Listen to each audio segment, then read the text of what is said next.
Hey, everybody. Thanks for tuning in to the Hanging On to Hope podcast. I'm Brenda Jae.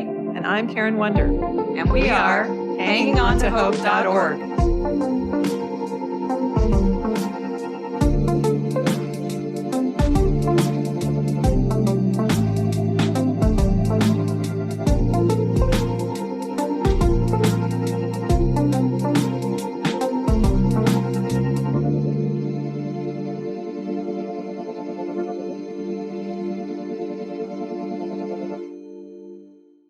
This podcast is intended as educational and is not psychological or medical advice. Always consult a professional when needed, and we disclaim any liability in connection with the instruction, information, or advice given. Well, all right. Well, Leonard is going to sing a song for us because he's a recording artist. Brenda Jae put me on the spot. So what kind of music do you do, Leonard? I like to experiment. I like every genre. So I feel like if you can mix it all together, it just makes everything creative because music itself is a universal language. So everybody from the universe should have their part in it. Hi, everyone. Welcome to the Hanging On to Hope podcast. This is Brenda Jae. Today we have Leonard Jae Sloan and Taylor Jones on the podcast. We brought Leonard and Taylor to the show to discuss some topics that we have not discussed before. And we are so thankful that they are willing to share today. You see, Leonard struggles with both mental illness and addiction, two topics people feel uncomfortable talking about. Taylor is his fiance, and we really want to hear from a loved one's perspective how this affected her and eventually not only forgave him, but fully supported him through their struggles. So welcome to the show. Hi, guys. Hello. Hi, this is Karen. Hi, Karen. How are you? I'm good. How are you? Doing well. Thank you. So we were wondering if you would want to share a little bit about your story, how it led to addiction and discovering that you had mental illness. Yes, absolutely. I'm Leonard Jae Sloan. I grew up in Pennsylvania, just outside of Pittsburgh in the Mon Valley area. Shout out to the 724. Yeah, you got it. In case my mom's hearing this. Yeah, I grew up there and well, hi, Mom. Hi, Mom. Everybody say hi to Mom. Hi, Mom. Out of the way. Hey, Mother. Yeah. So I'm a Milltown kid. My mom and father, both in my life, fantastic. Had a solid upbringing. My story pretty much is I got into music at a very young age. And when I was in high school, your parents give you that serious question. It's like, so what do you want to do after you leave here? And I told my mother that I wanted to be a music artist. And pretty much she, for lack of better ways of saying it, she was like, no, like, what do you really want to do? What kind of college do you want to attend? So I was like, oh, man, it kind of bummed me out. I wanted to be a musician. She didn't believe in it at first, when I was young. So I went to college and I went for criminal justice, actually. At the time, I was in active addiction already in high school. I started smoking weed when I was 12 in middle school. But like in high school, I was drinking, smoking weed and just experimenting with some other drugs. And I wasn't really that deep off yet, but I had my foot in the water, not just a toe. Having my mother and father not really support what I wanted to do upset me a lot. And around that time when I was in college, I lost my uncle when I was 18 to suicide. And he was one person growing up that just always believed in me as far as my art and what I was doing, and just always pushed me. So not having him there really created a void in me. And I remember when I was 18, I got a fake ID with some friends of mine. I'm not going to say names, but we went to a bar out in Greensburg called Clearwater. That was the spot to go back in the day. And I was drinking with a friend of mine. That was the beginning of it, was when I found out how much I like drinking. And pretty much from that point on, it was just off to the races, long story short. So it was a ride from that point on. Pretty much I was just drinking kind of on a tip of like after work. Well, I dropped out of college. We'll get to that. I dropped out of college after my first year. It just wasn't what I wanted. And I started pursuing music more. And actually the next year I had an opportunity out in Philadelphia to do a show for an artist back then, more relevant. He does podcast stuff as well. Now his name is Gilly the Kid. And there were going to be A&Rs from record labels there coming out to see me. I was so excited. I had to sell 150 tickets. And at first I'm thinking like, how is everybody in my little town going to go all the way to Philly? How am I going to sell 150? Because like people are selling out arenas and stuff, but I'm just thinking 150, that's so much.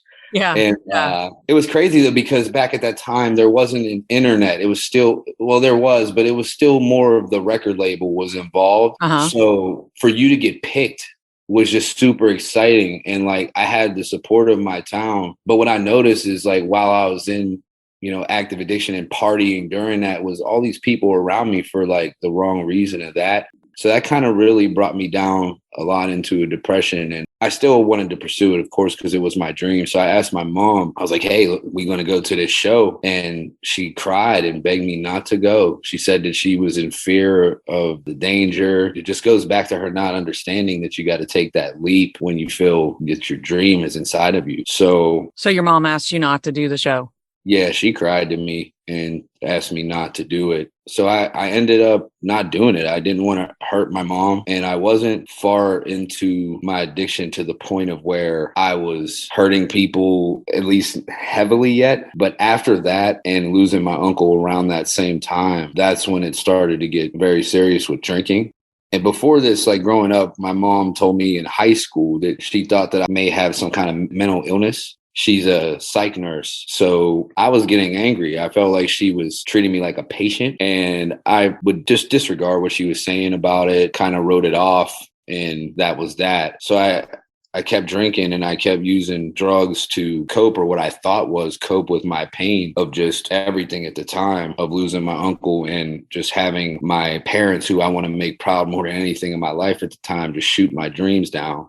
So I just kept drinking, and I met an ex, my current ex now. She was in West Virginia. We met when I used to go party out there with friends of mine, of course, doing more drinking. And we got together. I moved out there and I lived in West Virginia for 4 years from the age of 22 to 26. I would say moving to West Virginia was really when my dream started taking off as far as my music, and when my addiction really started taking off as far as just spiraling down. Like I discovered at an open mic by someone who I used to work with, his name's Adam, and we worked together on music tirelessly. We were up day and night. I put together my first album, and it was called Soul Purpose. SOUL, the soul's purpose. And it was like my introduction. Hi, Morgantown, West Virginia, I'm here. And it was received very well. So we started doing shows, getting paid for them. We even through our own shows had a few hundreds of people in attendance in like bars and smaller venues. But I was just drinking continuously, just drowning the pain. And my mom, I would go back and visit her. And I remember seeing her, and I would give her gifts and stuff. I was making money doing music, a good bit of it too, because it was taking off. So I was giving her gifts and just showing her about my success that I was having, kind of like, hey, look, you said I couldn't and I'm doing it. It was spiteful. I realized it was spiteful. So the more successful you became in music, the more your addiction got out of control. Exactly. And that is when she told me, she's like, yeah, you might be doing what you wanted to do, but you smell like a brewery and you're out of control. And I don't know. I just didn't listen. I was 23 years old at the time. So I stayed out in West Virginia. I made more music. I think I've made a total out there of like 500 songs in a matter of those 4 years. Wow. Released them. And yeah, we did a lot of work, but I got dropped by the group I was working with just because we didn't see eye to eye on things. And a lot of it was them wanting me to do things that I felt compromised my integrity, but at the same time was stubborn because I was drunk all the time.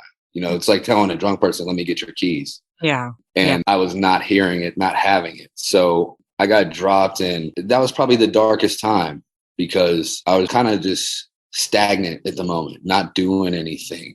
And so you feel you got dropped because of your addiction, because you were drinking too much? Part of it. Yeah. Okay. Part of it. I felt like what they wanted me to do was compromising my integrity. They wanted me to make more poppy songs, and not knocking the genre of pop music, but it's just not my thing. I feel like Soul Purpose meant more to me than just making something that's going to be a money maker and reach the masses. I wanted to make something that was going to reach the masses, that was going to matter. So when did you discover the mental illness? That was at around the same time, or was that after that? Yes, it was pretty much lined up with the drinking. My mom suggested therapy to me while I was out there in West Virginia, and I started taking it. And at first they diagnosed me with depression, and I was like, yeah, everybody's sad, because I just was young and ignorant. I didn't understand how any of it worked. I didn't even know if it was real, because at the moment I was thinking, like, is there something wrong with me, or is it that I'm right and the rest of the world is wrong? And so as I'm learning more about bipolar, that was the grandiose thinking that was coming in. And that's when my family started noticing the mental illness and brought it to my attention. Me, I'm somebody that likes to read and research, so I did look into it. Things started making sense, but I kept drinking more. And every time I would drink, I would try to justify that it wasn't me. It was everybody looking at me, putting a label on me. And I thought that they were wrong about it. So I kept spiraling. My ex left me at that time, so I moved back home. And that's when I pursued therapy after that heavily. I actually went to rehab when I got back home because my drinking was bad in 2016. I went there, I got clean for 9 months, and it was hard. At the time, I kind of did it for my family. I really didn't do it for myself because I was still in denial. My bipolar disorder just had me thinking everything was wrong except me. And did you get diagnosed with that bipolar? Yes, I did. Interesting. Yes, I did. While I was in there, during my time in there, I was diagnosed with bipolar disorder. I was taking medications for it after, and I was still drinking on the medications. So they really didn't have the time to set in. And it was for a long time that I did that. Around that time, though, while I was clean during the 9 months, I met Taylor, and we met actually at camp with Takamini. Yeah. We were camp counselors. We were counseling youth. Yeah, so we were camp counselors. Camp with Takamini is actually a camp that my mother went to as a child. So me and Leonard both went to it as children. And we actually, my cousin was friends with him when I was a kid, but our families are connected. We just never met until at camp that year. All of our lives, our family was connected. We went to the same places. We grew up in the same town. And it's a small town, but just somehow our paths never actually crossed. Wow. At least as far as I can remember. Wow. So, we met at camp, and I pursued Taylor. At first, she wanted nothing to do with me. Absolutely nothing. Because I have daddy issues. I'm like, no. I want nothing to do with you. You're a man. You scared me. You're going to hurt me. Leave me alone. So then after about, I'd say 3 honest attempts and me cooking a dinner offer, she turned me away, and I respected it. I said, okay, well, I'm not going to bother you or pursue you any longer. I'll let you. I didn't say that to her in that way, but I just, I stepped away and just let it be what it was. So at that time, I was still clean, and she called me. I believe it was. I saw you walking out of work one day. I saw him walking at his job while I was working at my job. I don't remember what happened. For some reason, he was in my dream, and that, I don't know. It was just weird. We were just eating at a restaurant. And then I contacted his brother, and I don't know, something told me I just wanted to get to know this guy a little bit better. So then we went to Denny's. It was me, him, and his brother. And then the rest is kind of history, I guess. Yeah, we got together at that point, and I was clean still for about 4 months in. And by the time those 4 months came, got to know Taylor. She got to know me. She was so supportive of, what I was struggling with. I was opened up to her and explained how I was and what I was going through. And I relapsed after about 4 months of us being together. And that put a strain on us for a long time in our relationship, pretty much up until last year at this point. Okay, so I think that was the next question I was going to ask. So hi, Taylor. Hi, Brenda. Can you tell us at what point in Leonard's life did you come into the picture? So that was at the camp. But how did his addiction eventually lead to the breakup? Well, that was in 2016. So we've been on and off for about 6 years. Oh. But the first time we got together in rehab, they tell you you're not supposed to date somebody when you're fresh out of rehab. And neither of us followed that rule at all because he was fresh out of rehab. And I mean, Brenda knows me, but everybody else that's listening here doesn't. I come from like a family where alcohol addiction is a big, big deal. It's something that a lot of the men in my life struggle with. So actually, as a kid, I said I'd never date somebody that has an alcohol addiction. I said I don't even want to date somebody that likes to drink. So I don't know how I got here, but I'm here. But God always has a different way of showing you things. So when we got together and he was sober, when we first hung out, it's a strange fact about me is that I get scared being around men. I don't think anything ever happened to me in my life. I can't explain it to you. But if I'm alone with a man, it doesn't matter who they are. They can be somebody that's really close to me. They can be somebody that raised me. Like I get nervous that they're going to hurt me. But for some reason, the first time we ever hung out and I was alone with him, I wasn't afraid.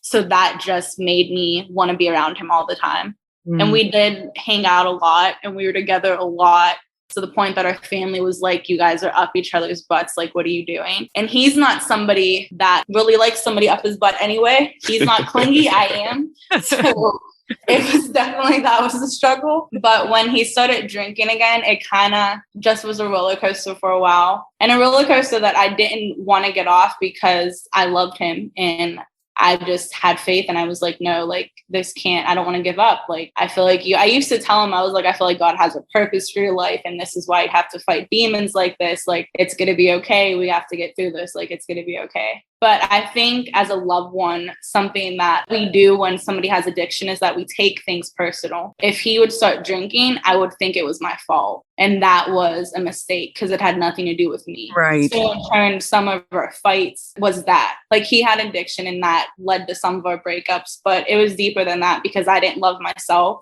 And I was finding my completion in him while he wasn't even completed himself.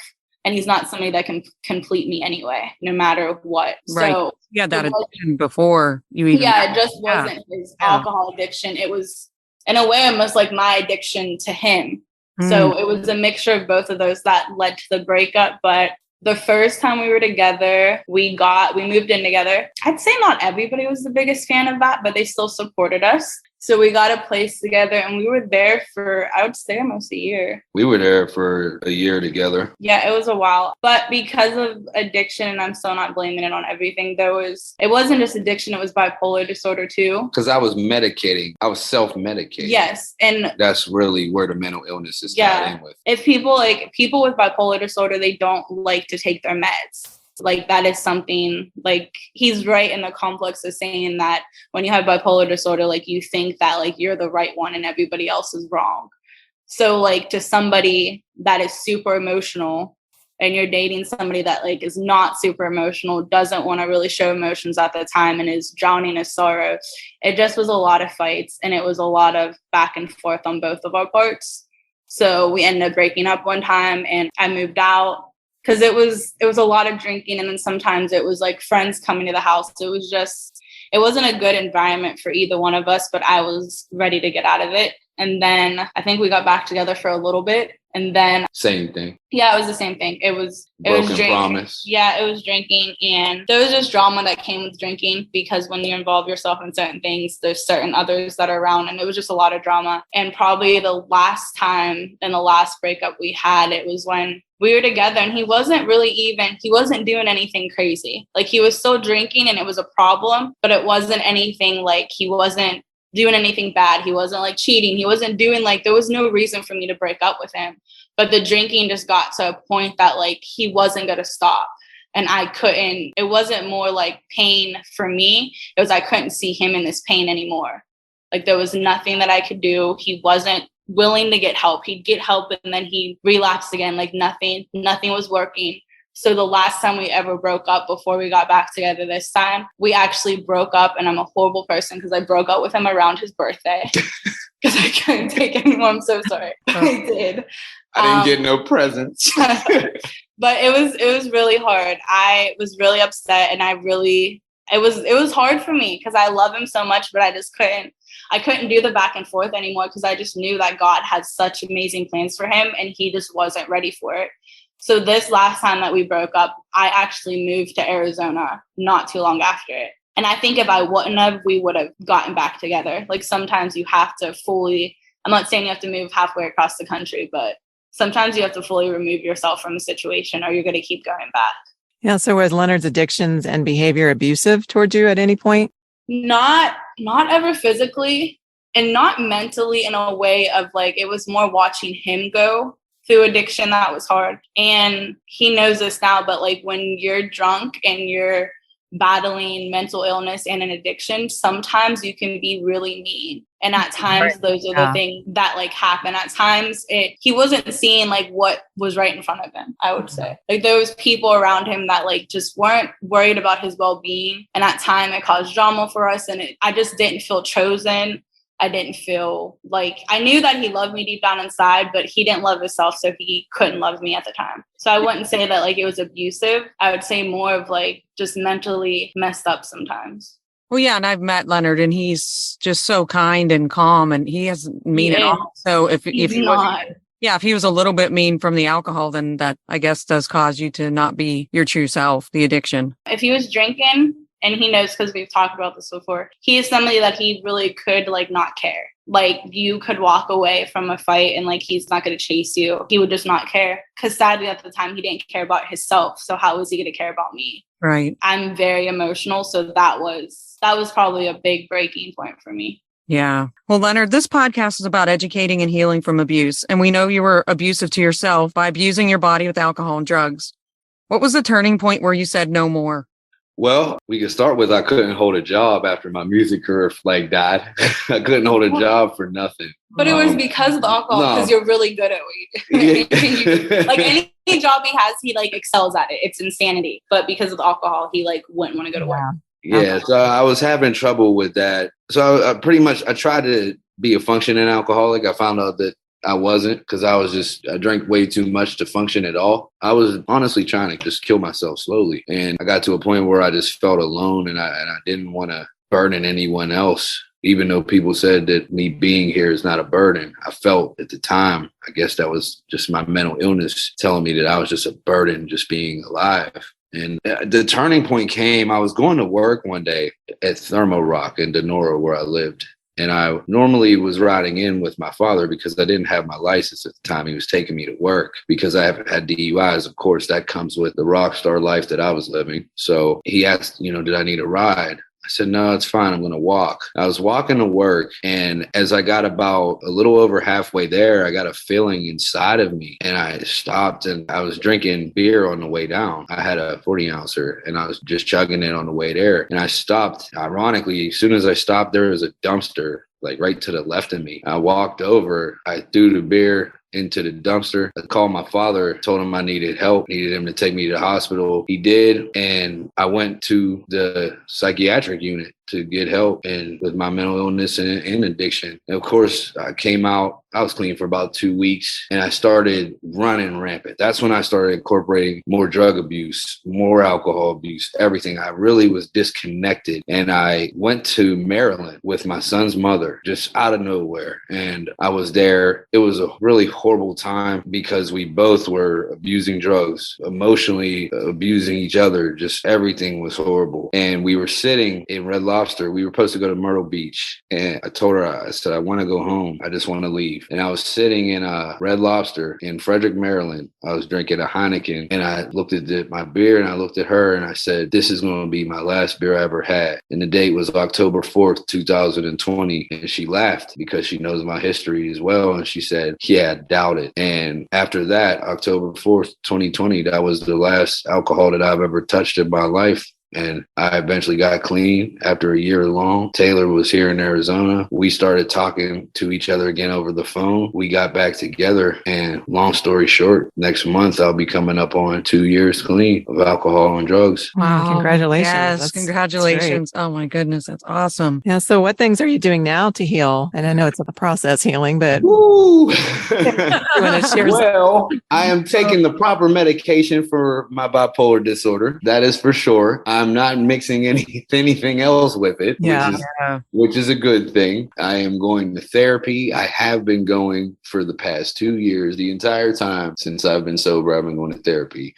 I exercise, I read, I do activities with my son as far as like artistic activities, basketball. He's in the band, so we both share the love for music. Of course, I got my hands full with Taylor as well. So no, really, my time spent with them is great. I started going to Impact Church, and that's where when I went, I accepted Christ into my life. And since then, everything has been different. Sometimes it gets rough, it does, but I know that as long as I have Christ in my life, that's all I needed. My ego cannot beat Christ. It can't. So I can't let it overcome me because I know I got the power of Christ inside. Yeah. Wow. And I have 2 sons that are artists. I mean, my oldest and my youngest are artists. And I just know from seeing their perspective that it is hard as an artist, getting that support, like you were saying, that people would encourage you in your gifting. Because I see that with my 2 sons that are, they want to be artists. That's just their main passion, but it's hard to make it as an artist. So then, I've had my sons, I've just seen them try to work, and it's hard when that's your passion. I mean, my son's done music, but he's also done art and other things. So I think they'd probably be able to relate to a lot of your story. Absolutely. It's beautiful. The best thing I could say for them as artists is as long as what you're doing is genuine and you're never compromising your integrity and your art, nothing can stop you with it. Yeah. I haven't did it in quite some time because it was just something that was it was boosting my ego for all the wrong reasons. And I guess I haven't healed all the way to where I got consistent back in the studio recording music. And I have people to this day like, hey, when are you making stuff ever? And it's been like about 4 years since I even made a solid project that I put out like professionally. Yeah. You've just become a new creation in Christ. So he's making you new. Yes. And I know to be patient. I know if I feel that it's the right time, then I know that that's God talking to me, letting me know it's the right time. Yeah. So I have not felt that it's the right time to go back yet. Granted, I still write. I do. I love to write and I love to read and I love to write music and practice it. I do record with certain people that I do hold near and dear as favors. So yeah, my friend Wolf Jones, he has an album, Some Slight, that actually came out today and I'm on that album. So I I dabbled with certain people. Like I said, the ones I hold near and dear. Yes. Yeah. Well, now God can use your music to heal you, actually, because when I first got out of my horrible marriage, he used music, all types of music, to bring healing to me. Yes. All types of healing. As long as the alcohol's not mixed with your music, he's going to use it to heal you. Yeah. It's very healing. Music is very healing. Yeah. So now you can look at it a whole different way. So Taylor. Yes, ma'am. How were you able to work through all this to get to the point where you're at now? And how did his behavior make you feel before he got help? His behavior before he got help. What's funny is some of the things even before he got help, he wasn't always completely out of it. He would tell me, he was like, Taylor, you need to love yourself more. And at the time I'd take it as, no, you just don't love me enough. And I'd be mad, but he was right about that. But at the time, it still just made me feel, because there was different involvements and there was just a lot of drama that came with drinking. So it just made me feel just left out and it made me feel not important. But turning around to now, how we got through it, I would say God. Everything that is happening now is completely God.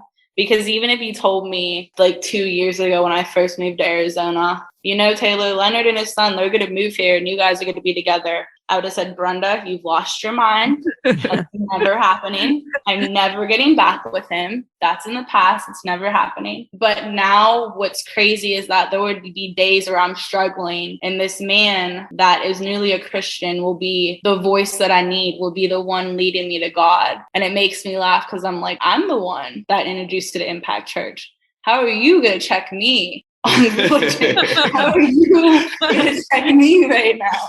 Where did this happen? To answer your question, I'd have to say God, because none of it makes sense. Our love story is brilliant. It's beautiful. It's crazy and it's insane because I am crazy myself. I have my own crazy things, but God really saw us through and he has us together for a reason. And it's all God to answer it. It's all him, because neither of us wouldn't be here without him. Yeah. Absolutely. As a family, everything has just been him and his son. Things have you can just see God moving in all of our lives. And it's a beautiful thing. Yeah, that's great. So what advice would you give to others in a similar situation, someone that might be listening? Somebody that might be listening, do not take their addiction personally. Do not think that you understand bipolar disorder, because until you really have sat with somebody that has bipolar disorder and they've talked to you, you're not going to understand it. And really, you never fully understand it unless you've gone to school and you're a certified psychiatrist or you have bipolar disorder yourself. And addiction is a disease. It's truly, truly a disease. And you have to remember that. Because I think at times we get really angry with people that have addiction. Sometimes it's not fair because they're hurting us, but you have to remember that they're in such pain. And it's not to give them an excuse. There's no excuse, but just try not to beat up yourself. Just try not to beat up yourself about it, and to just give things a chance. You never know what God is going to do, but you also have to be patient and have to be willing to let God move. And the number one thing is to love yourself, because if you don't love yourself, then you're not going to be able to love somebody else. Yeah, absolutely. Leonard, any advice you'd like to give? Yes. It's okay to not be okay. Yes. That is like my main. That's good.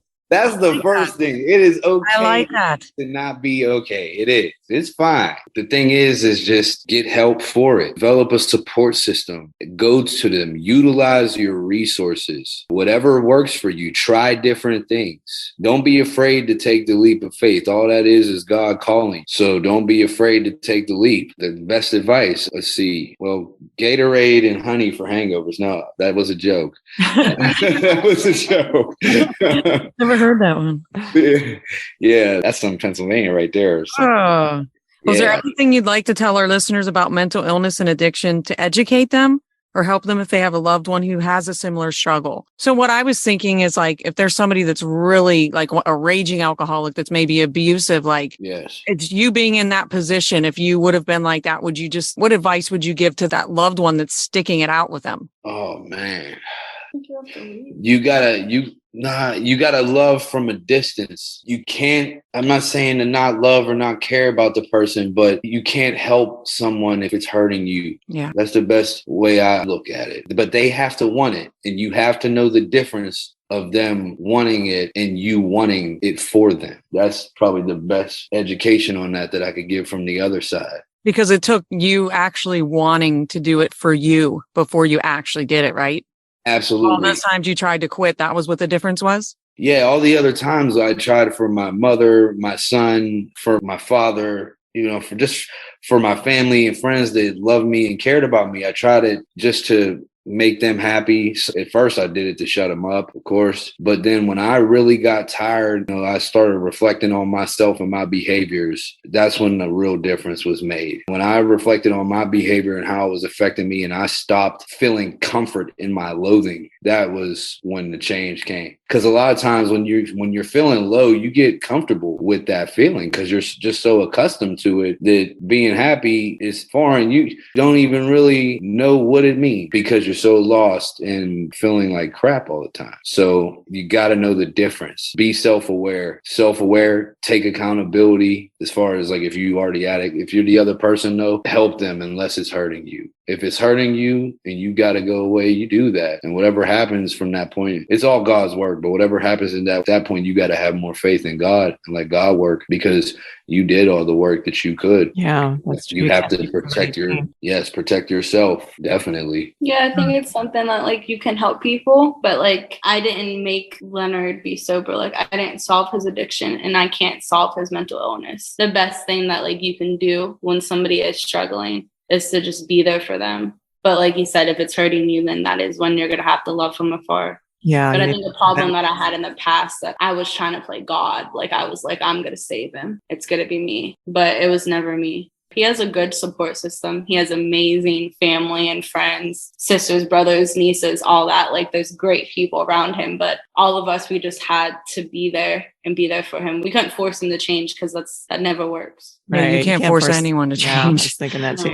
All learned that the hard way. Everyone sitting here. Yeah. I think yes. And the best education, no matter what side you're on of it, the giving or the receiving of the addiction, trust God. That just goes for everybody. Trust God.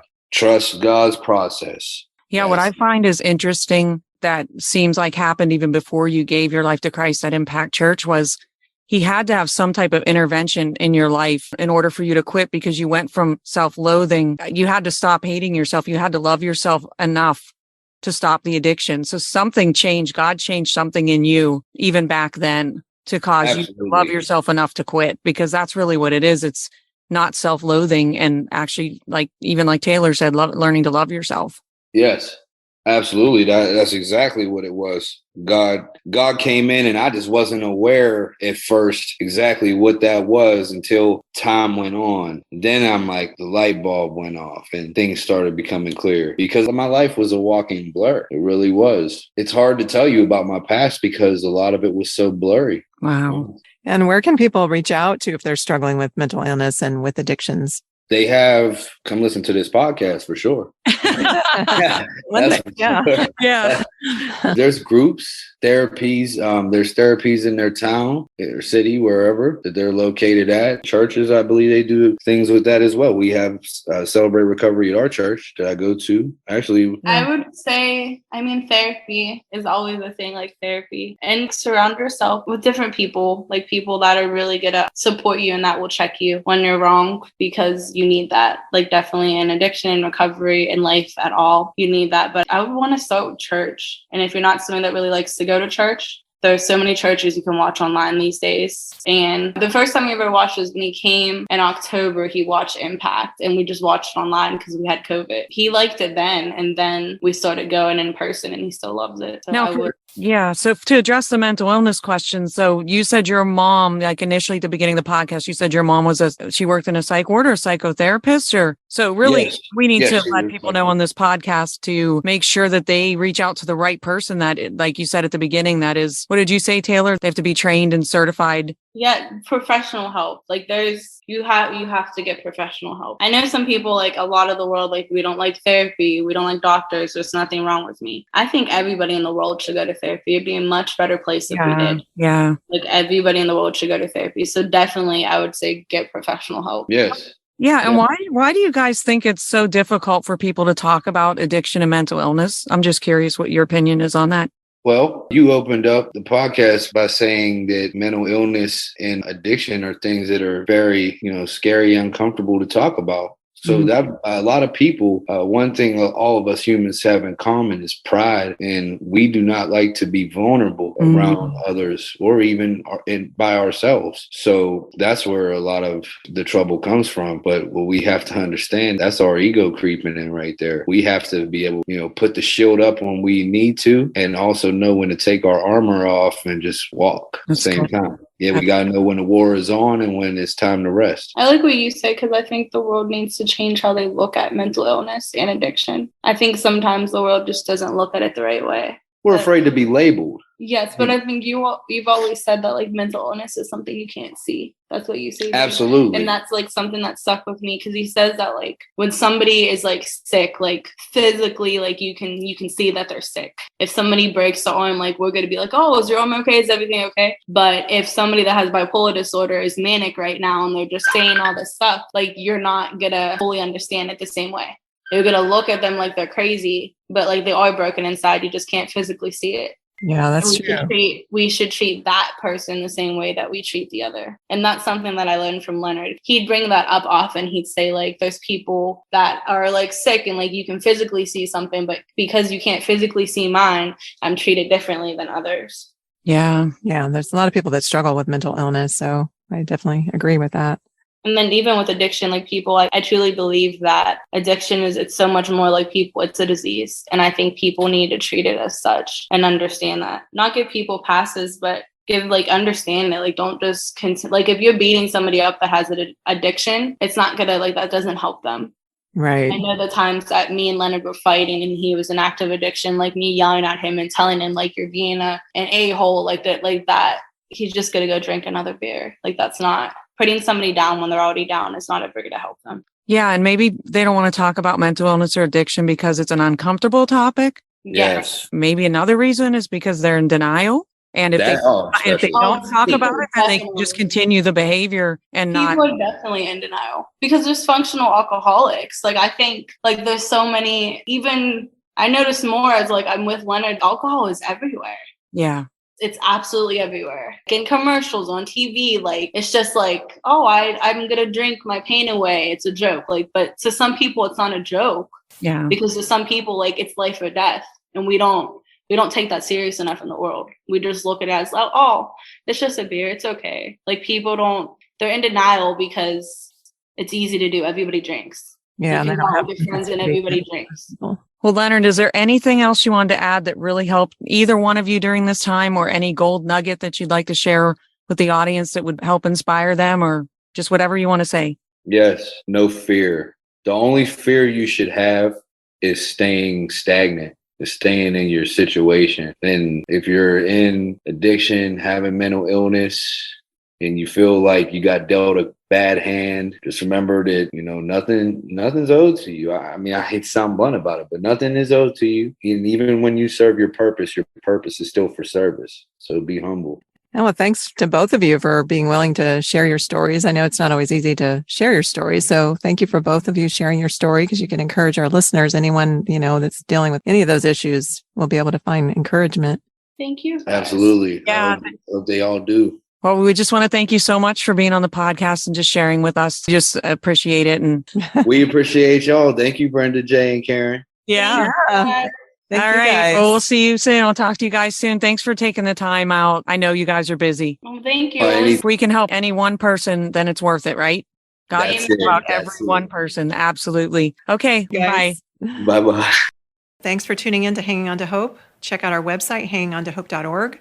There are resources on there, and if you would like to donate or volunteer, you can do that through our website. We are a brand new nonprofit, so we appreciate any and all support. And we thank you for listening, and until next time, keep hanging on to hope. We are evidence that there is hope and healing for you, and our passion is to help you find it too. So thanks for tuning in. Thanks for listening, everyone.